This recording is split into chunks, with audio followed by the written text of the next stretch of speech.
Je suis Sophie Dubois. 26 ans. Je trébuche sur le bas-côté gravillonné de la Nationale 7. Mon fils de 2 ans, agrippé contre ma poitrine. Des semi-remorques nous frôlent dans un vacarme assourdissant, faisant trembler le sol sous mes pieds. Je suis terrifiée, mais je continue de marcher. Soudain, des pneus crissent. Le 4x4 noir de mon père pile juste devant moi. Il en sort, le visage pâle de rage. Scrutant la route vide derrière moi. « Sophie, où est ta voiture ?» hurle-t-il pour couvrir le bruit du trafic. Je le regarde dans les yeux et, pour la première fois, je dis la vérité. Thomas a pris mes clés. Il dit que je suis médicalement inapte à conduire. Laissez un commentaire pour me dire d'où vous écoutez et quelle heure il est chez vous. J'adorerais savoir qui fait partie de notre communauté. Le silence à l'intérieur du 4x4 de mon père est lourd. Un contraste brutal avec le rugissement de l'autoroute que nous venons de quitter. La climatisation me fouette le visage, séchant ma sueur, mais ne faisant rien pour apaiser la boule de glace dans mon estomac. Léo s'est endormi instantanément dans son siège auto, bercé par les vibrations du moteur. Je regarde son petit visage paisible, et je sens mes mains commencer à trembler. L'adrénaline retombe, ne laissant derrière elle que la honte. « Depuis combien de temps ?» demande mon père. Il ne me regarde pas. Ses yeux sont rivés sur la route. Ses mains serrent le volant si fort que ses jointures sont blanches. Ce n'est pas le papa qui demande. C'est le commandant de police qui interroge un témoin. 6 mois. Yehuchote. Depuis que Léo a eu 18 mois, il prend une inspiration brutale. Pourquoi tu ne m'as rien dit? Parce que ça ne ressemblait pas à de la maltraitance. Papa, c'est ça le piège. Ça n'a pas commencé par une porte verrouillée ou un poing levé. Ça a commencé par un gratin. Ça a commencé avec Isabelle, ma belle-mère, qui débarque avec le dîner en disant « Tu as l'air épuisée. Sophie, laisse-moi prendre le relais ce soir. » Et j'étais épuisée. Alors je l'ai laissé faire. Ensuite, c'était Thomas qui disait « Chérie, pourquoi te stresser avec les factures? Je suis comptable.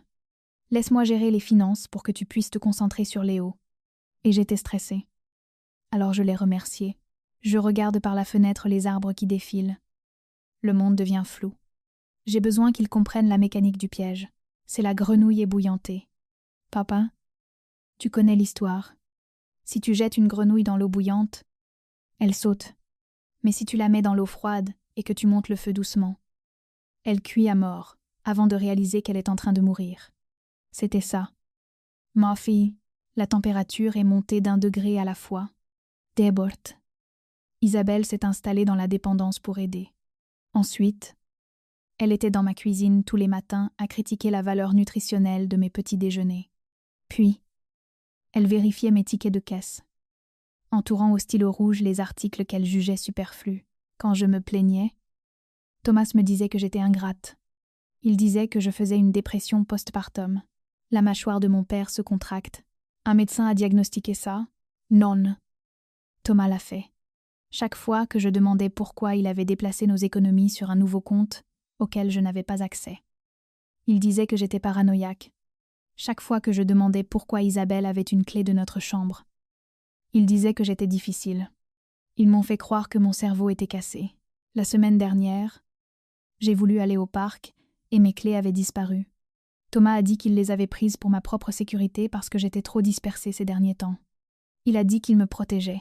Je baisse les yeux sur mes mains. Elles sont à vif à force d'avoir agrippé les sangles du porte-bébé. Il vérifiait mon téléphone. Papa. Tous les soirs. Thomas disait qu'il vérifiait juste que je ne passais pas mon temps à scroller des mauvaises nouvelles. Que c'était mauvais pour ma santé mentale. Mais il lisait mes SMS. Il traquait ma localisation. J'ai arrêté de t'appeler parce que je ne voulais pas que tu t'inquiètes et je ne voulais pas qu'il sache que je craquais. Je pensais que si je me comportais mieux, si j'étais juste plus calme, il me rendrait ma vie. Mon père gare le 4x4 sur le bas-côté et coupe le contact. Il se tourne vers moi, et la lueur dans ses yeux n'est pas de la colère contre moi. C'est la concentration froide et létale d'un homme qui traque des prédateurs depuis 30 ans. Ce n'est pas de l'aide. « Sophie, » dit-il. Sa voix basse et terriblement calme. C'est un état de siège. Ils t'ont isolée, ils t'ont désarmée. Et ensuite, ils t'ont prise en otage. On y retourne. La panique explose dans ma poitrine. Non. Papa, s'il te plaît. Je ne peux pas. On n'y retourne pas pour parler, dit-il, en remettant le contact. On y retourne pour récupérer tes affaires. Tu quittes cette maison aujourd'hui, et tu ne marcheras plus jamais sur le bord d'une autoroute. Les pneus crissent sur le gravier immaculé de l'allée. Le 4x4 de mon père semble déplacé au milieu des berlines importées et des haies méticuleusement taillées. La propriété est silencieuse. Une forteresse de crépi beige et de fer forgé. Papa coupe le moteur. Mais aucun de nous ne bouge, à travers le pare-brise. Je les vois. Thomas et Isabelle sont sur la terrasse. Isabelle rit. Un verre de vin blanc à la main. Tandis que Thomas scrolle sur sa tablette. Il ressemble à une photo de magazine. Il ressemble à des gens qui ne viennent pas de forcer une mère et son enfant à marcher des kilomètres sur une bande d'arrêt d'urgence. « Restez, dit mon père. Je l'ignore. Je détache le siège auto de Léo, mes doigts tâtonnant avec les sangles. Et je le prends dans mes bras. Je ne reste pas derrière. Je remonte l'allée derrière mon père. Calquant mon pas sur le sien, Isabelle nous repère la première. Son sourire ne tombe pas. Ilse Figue. Oh. Regardez qui est de retour. Lance-t-elle. La voix claire et cassante. Et elle a amené des renforts. Marc. Tu arrives juste à temps pour un verre de chardonnay. Mon père monte les marches en pierre. Ses bottes lourdes sur l'ardoise. Il ne regarde pas le vin. Il regarde Thomas. « Où sont ses clés ?» demande-t-il. Sa voix est ce même grondement sourd qu'il utilise avec les suspects. Celui qui fait que les gens arrêtent de respirer. Thomas se lève, lissant son polo. « Marc, ne soyons pas dramatiques. On s'inquiétait pour elle. Elle est instable. On a pris les clés pour sa propre sécurité. Tu sais comment sont les jeunes mamans, la misogynie décontractée. La fausse inquiétude, répétée. Ça me fait bouillir le sang. Je sors de derrière mon père. Je ne suis pas instable. Thomas, y est pars. Isabelle laisse échapper un rire bref. Comme un aboiement. Partir? Où vas-tu aller?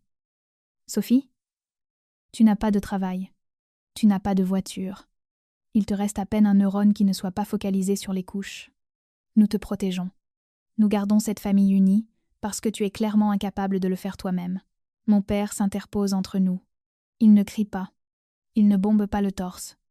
Il regarde juste Isabelle avec un regard froid et plat. Vous ne la protégez pas. Vous la retenez en otage. Donnez-lui les clés. Non. Thomas croise les bras, essayant d'égaler la hauteur de mon père, mais échouant misérablement. Ou quoi? Marc, tu vas m'arrêter? C'est ma voiture. C'est ma maison. Je fais les règles. Elle veut partir? Elle peut marcher, mais elle ne prend pas mon fils. L'atmosphère dans le jardin change. Les oiseaux semblent s'être tus.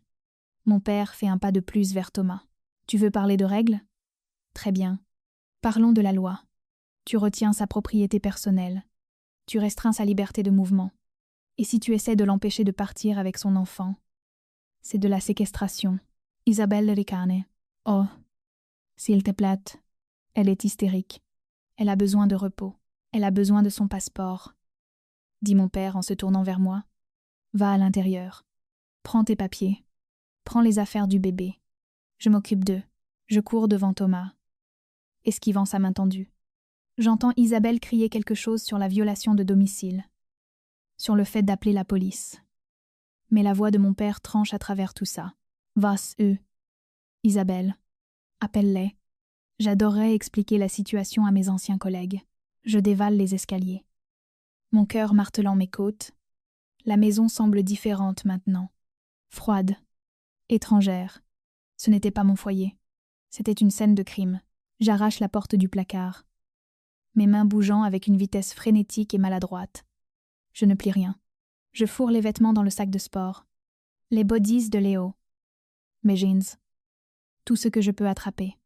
Mon souffle se bloque dans ma gorge. Un rythme saccadé de panique. Mon père se tient dans l'encadrement de la porte. Dos à moi. Surveillant le couloir. Il est une statue. Une barrière entre moi et les gens qui ont lentement démantelé ma vie. Je m'arrête une seconde. Serrant la couverture préférée de Léo. Papa. Yehuchote. Il ne se retourne pas. Ses épaules sont rigides. Yélavu. Il y a 6 mois. Dit-il. la voix rauque d'une douleur à laquelle je ne m'attendais pas.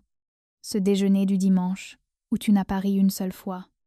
La façon dont tu as regardé Thomas avant de répondre à une simple question. J'ai vu la lumière s'éteindre dans tes yeux. Sophie, ma fille. Il savait. Je me suis dit que ce n'était pas ma place. Continue-t-il. La voix qui craque. Je me suis dit que le mariage c'est dur. Que je ne devais pas interférer.